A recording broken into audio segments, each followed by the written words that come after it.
Yeah, it's Thanksgiving week, and we're thankful for these headlines.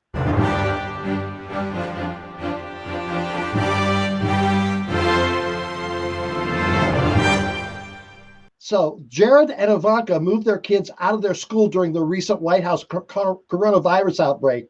Apparently, these married grifters and literal spawns of Satan took their kids out of one school and moved to another because parents of other children complained that the Kushners were not following coronavirus protocols.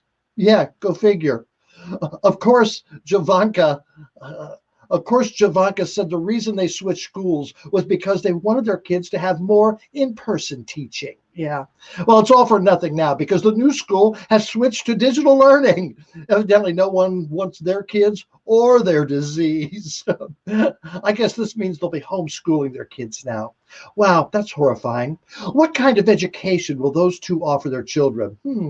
Let's see. How about How to Be a Slumlord 101 or Jared's step-by-step course on how to become a real boy or in the health class, it might include ways to say no to pawpaw's inappropriate touching. It'll end up like Trump University. They're going to grift their own kids. You know that. Well, I'm sure you've seen it.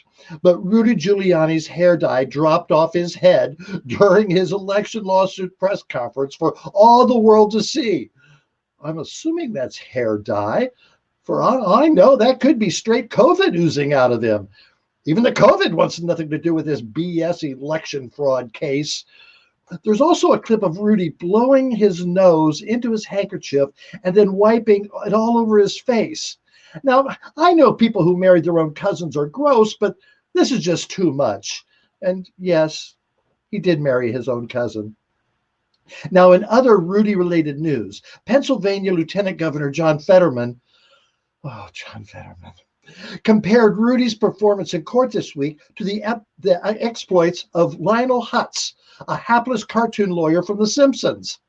Apparently enough people were making the comparison that former Simpsons writer Bill Oakley tweeted that, well, at least Hutz is essentially a good-hearted soul who doesn't actively work to harm people or the nation. Ouch. You might recall that last week we quoted Lieutenant Governor Fetterman. When commenting on Trump's actions, he said, the bottom line is the math doesn't care about your feelings. Math doesn't care about your baseless lies and allegations. And math has made Joe Biden president-elect, and you are standing in the way of an orderly transition. Yeah. We'll have more to say about Fetterman later in the show.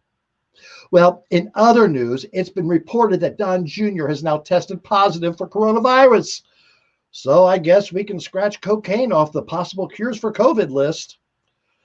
I think I speak for the whole nation when I offer our thoughts and prayers to COVID-19. I mean, catching a case of Don Jr. could be devastating. Get well soon, COVID. Now, in non-Trump but still creepy news, the Vatican is investigating why the Pope's Instagram account liked a sexy photo from Brazilian Instagram model Natalia Garibaldo. I love how the Vatican is investigating how this could happen. This is what you guys investigate? Hundreds of years of hiding child molesters, but the Pope gets caught looking at one Brazilian rear end. Bring back the Inquisition! Also, she's wearing a Catholic schoolgirl uniform, so there's an extra, but not totally unexpected level of creep with this one. Now, to be fair, that's a fantastic backside. The Pope's got good taste. And biblically speaking, that's the choice you're supposed to make, right?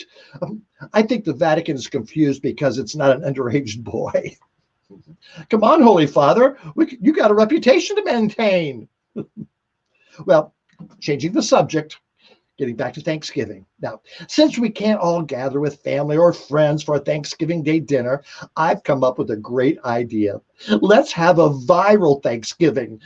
And no, that's not a repeat of the year when Lucy Bell undercooked the damn bird and 6 of us spent hours worshiping the porcelain god while those goddamn smug vegetarians kept on eating their kale lurkey casserole.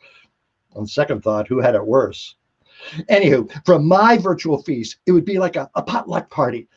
not to be confused with Cousin Bones's pot harvest and deer camp closing party, but where people create a contribution for a potluck Thanksgiving dinner. And we get on the Zoom and eat what we make. Doesn't that sound like fun? And what would you like to make? Go ahead and sign up in the comments, all right? Ooh, what should I make and eat? I know, I'll sign up for the pumpkin pie. And that's this week's headlines.